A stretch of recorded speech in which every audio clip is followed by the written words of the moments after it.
The phenomenon of structural memory enables water to take an impression of everything that happens around it and to connect all living systems together. And each one of us is a link in an endless chain of information transmission. But in addition, each of us is also a source of information.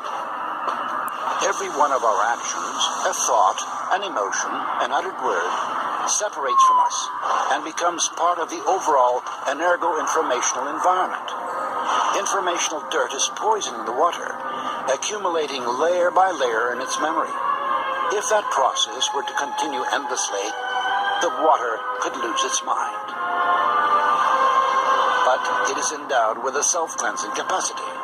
This occurs at the moment of phase transition, when it vaporizes and then condenses and falls as rain, or when it freezes and then melts. Shaking off the informational grime, water preserves its basic structure, that is, the program for life. Because it remains ultimately hidden from us. Почему таинство крещения? А потому что до конца. What happens with a person at the moment of baptism? Что происходит с человеком в момент крещения?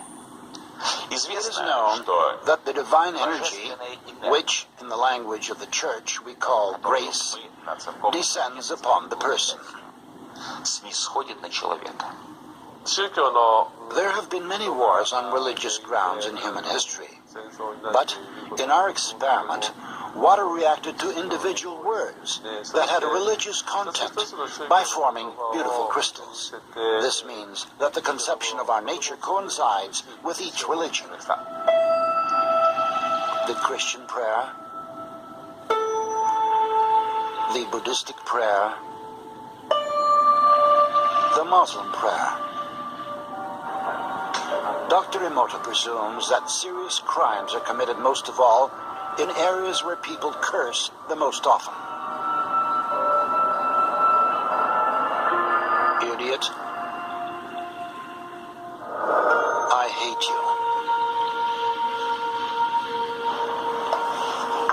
you. Laboratory containers of water were inscribed with hieroglyphs denoting words and the names of well-known people. Love, hope, soul, Mother Teresa, Hitler. Emoto Masaru's numerous experiments aimed at finding the word that cleanses water most powerfully have shown that it is not just one word, but a combination of two. Love and gratitude. Then we undertook experiments to find out whether things changed when we put something into the water. You can do that, for example, with stones, or with metal, or even with living things, such as twigs or flowers. Here you see a petal from a flower, a real flower. It was placed in the water. A while later, we took a drop of water, and we put it on a slide and took a photograph of it after it had dried. And here you can see one of the pictures. And you can see it in this picture. It's the typical image you get when you put a flower into water. You could recognize the flower in every single drop in this glass, of course. That can be reproduced and has significance. And if you were to put a different flower in here, for example, a Sweet William flower, then all the drops of this water would look like Sweet William.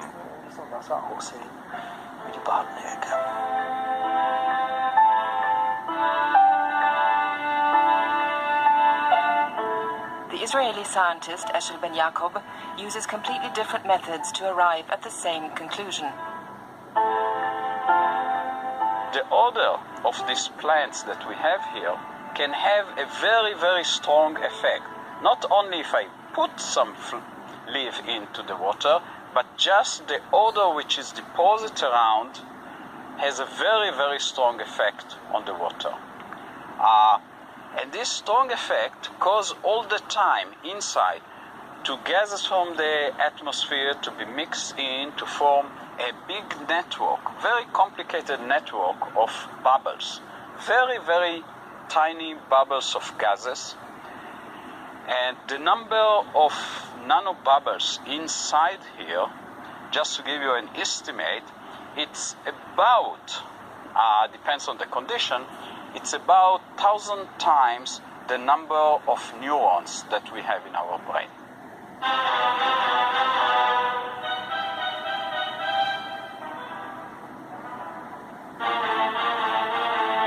Science and play instinct are often closely connected. Als Wissenschaftler fragt man sich, Technology in Graz, Austria, young scientists are seeking to discover why water placed in two glasses and subjected to a high voltage charge will climb the sides of the glasses to meet. It doesn't do it at some random part of the glasses, but at exactly the spot where the water from the two glasses will meet.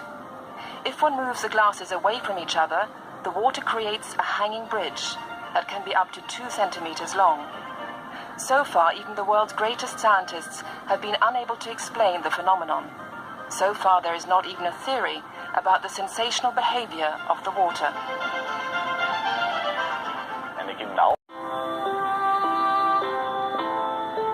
In fact, there is no guarantee that every discovery will contribute to human progress.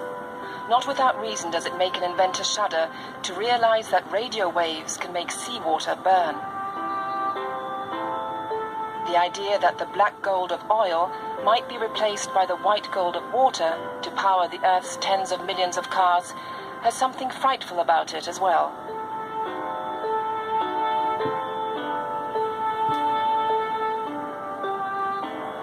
The blessing and curse of an invention often lie side by side. On the one hand, it is fascinating that seawater might one day provide the solution to one of humankind's biggest existential problems, that of energy. On the other hand, we must realize that mass combustion of salt water might also have dramatic effects on the ecological balance of our planet.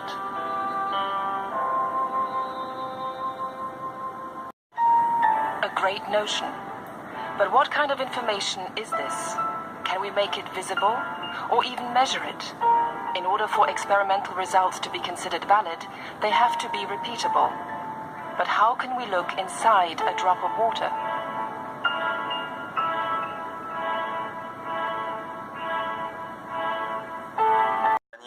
The highly diluted DNA water has retained a memory of the original DNA traces, and it returns them under the form of electromagnetic signals. Classical biology and classical physics had never considered such a phenomenon. It's very hard to admit for a certain number of our colleagues, including Nobel laureates, who strongly refute these ideas, but these are facts. This is an established scientific fact. Capable of picking up information. What does it perceive? And how does it remember it over time? The Aerospace Institute in Stuttgart has discovered a relatively simple way of making the structure of a drop of water visible. The researchers have had their efforts rewarded by insights into a very beautiful world. Each drop has a face of its own, unmistakable and unique. Why are the individual drops so different from one another?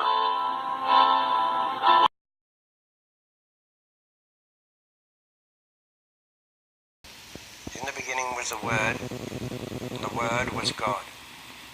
We are told that this is how the worlds began and how creation took shape. If we put that into the modern idiom and say that into the great voids of space came a sound and matter took shape. Please watch carefully.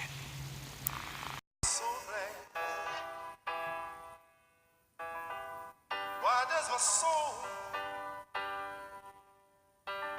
feel so glad?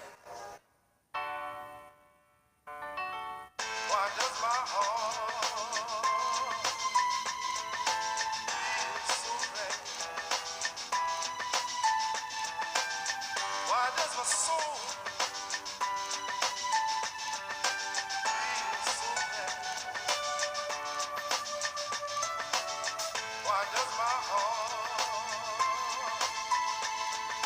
feel so glad? Why does my soul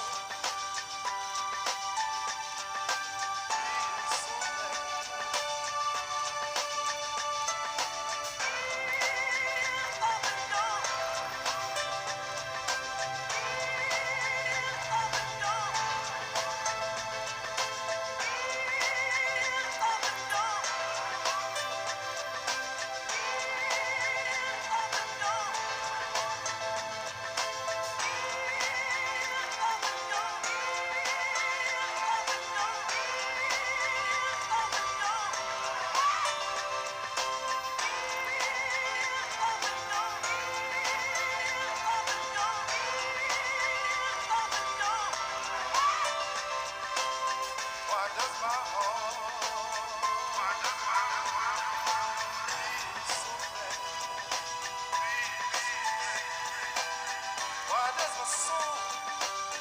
Why does my feel so bad? Why does my heart feel so bad? Why does my soul? Why does my feel so bad?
Why does my heart feel so bad?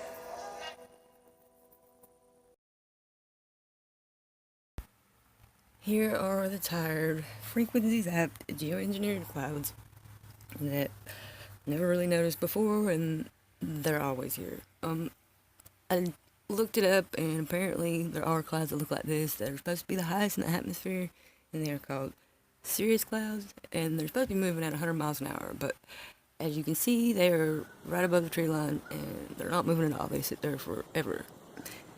So, I call bullshit on that.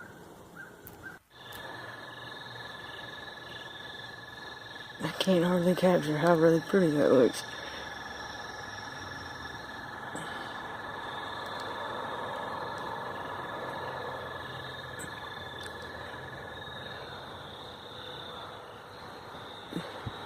It's more of a pink. It looks peach on my phone though.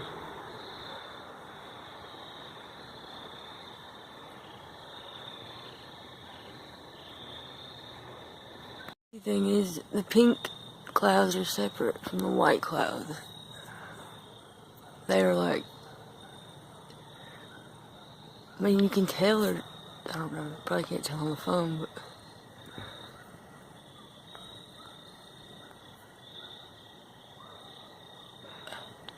I wasn't shaking.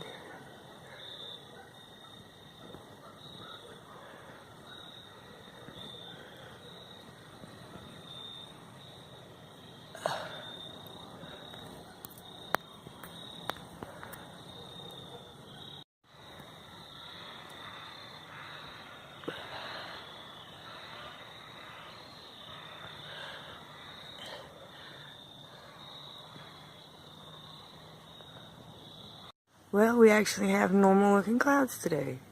I mean, that one's gray and a little angry looking, but the sun was really hot earlier, but it's kind of looking like normal. But mostly, after the solar shield yesterday and the chemtrails, it's been clear all week. There are some normal looking clouds. For once, normality.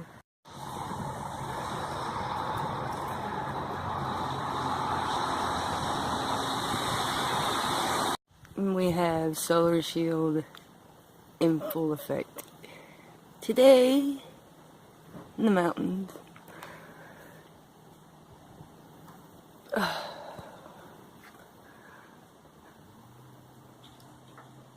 When I left out of the driveway a minute ago, most of them were flying and letting out the trails. There was like 10, and in the length of time that I've been gone and come back, you can see they've spread out into a perfect shield.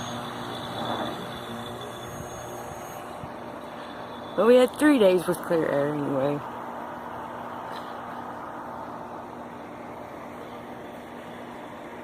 this is about 20 minutes since the last time I was filming.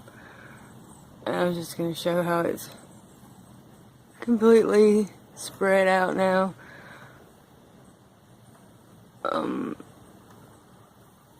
Which I guess people are seeing this everywhere. Wrong.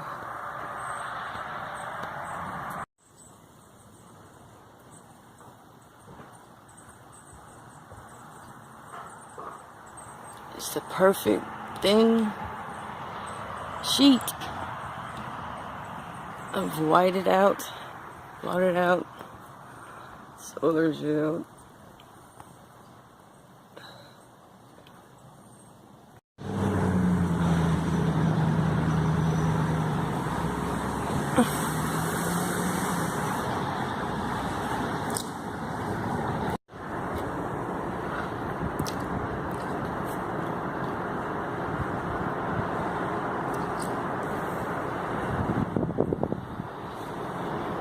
I mean, it was dark and Be quicker and closer, you know. dark and cloudy.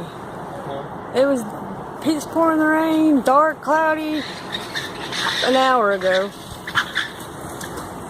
And now it's perfectly clear. Probably would be quicker if we go down the bottom of this and walk down there.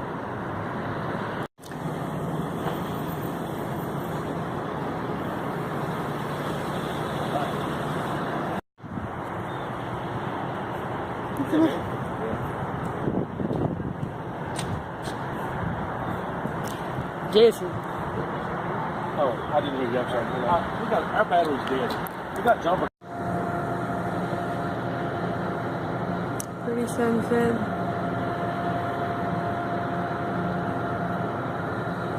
Yeah, they're blue and pink. Like they were the other day, blue and pink. It's amazing to me how much the sky has changed in the little bit of time that we've been out here. Shaking too damn bad on those. Look at those clouds way over there. It's beautiful, it's pretty, it's nice weather, but it's just, there's a moon up there. I got it. And that is the prettiest sunset, but my phone just don't get the same color as it is. And all these buildings crashing my view. Lasers now could one day manipulate rain and lightning. CBS This Morning contributor Michio Kaku is a physics professor at City College of New York. Professor, nice to see you. Extraordinary seeing Al Gore and Bill Clinton there together with Charlie, wasn't it? That's right, yeah. Yeah, they did not get into this discussion, No. though. But it is fascinating. I mean, lasers, really? To change the weather? That's right. Well, as Mark Twain once famously said, everyone complains about the weather, but no one ever does anything about it. Well, instead of doing a rain dance, we physicists are firing trillion-watt lasers into the sky to actually precipitate rain clouds and actually bring down lightning bolts. This is potentially a game changer. But this is experimental. It's experimental. However, in the laboratory so far it works. When you have water vapor and you have dust particles or ice crystals, you can precipitate rain. It condenses around the seeds. These seeds can also be created by laser beams. By firing trillion-watt lasers, you rip apart the electrons, creating what are called ions, and these ions act like seeds, like dust particles, bringing down rain and even lightning. Katie, go ahead. Well, this fascinates me in part because, too, I remember reading the stories that China had used this during the Olympics, that the USSR had used this after Chernobyl to create rain clouds. I mean, did those really work then? We have some of these capabilities now? Inconclusive. Even in the 60s, the CIA used this to bring down monsoons during the Vietnam War, to wash out the Viet Cong. Governments have been playing with this thing. Alleged to. Alleged to, right. Yeah. Now, we realize that for decades now, these governments have been alleged to have experimented with weather control, but nothing conclusive. This time we're bringing in the laws of physics rather than simply waving our hands and uttering mumbo-jumbo. We're actually using trillion-watt lasers now. And in the laboratory, sure enough, they precipitate rain out of water vapor. Sure enough, you can actually bring down electricity down the beam. So what does it mean for drought areas that need to have rain for crops, and if they don't have them, there's the consequences of famine? Well, the bad news is if it's a clear blue sky, it's not going to do anything at all because it only takes water vapor that's already in the air and condenses it. However, for floods, for agriculture, farmers, for people planning wedding parties, football games, you name it, outdoor events and agriculture and flooding and even hurricanes, all of them could be subject to weather modification. Incredibly interesting, Professor Michio Kaku. Thank you so much. I have sent you a comprehensive energy plan to devastate communities, kill wildlife, and burn away millions of acres of treasured forests.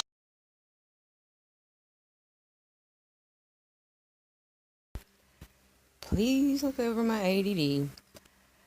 I know I'm all over the place, but the first clip, I wanted to point out there at the top about the importance of the gender equality. This document's from 1995, and they think it'll be technically feasible and socially desirable by 2025. You just need to read this whole thing because it's sort of taking everything over. They're using the weather to maintain peace and security so that they can disarm you. Notice that. More peace and security. It freaks me out how many times they say it in here, but I guess it's easier than going to war. We are at war, people. Wake up.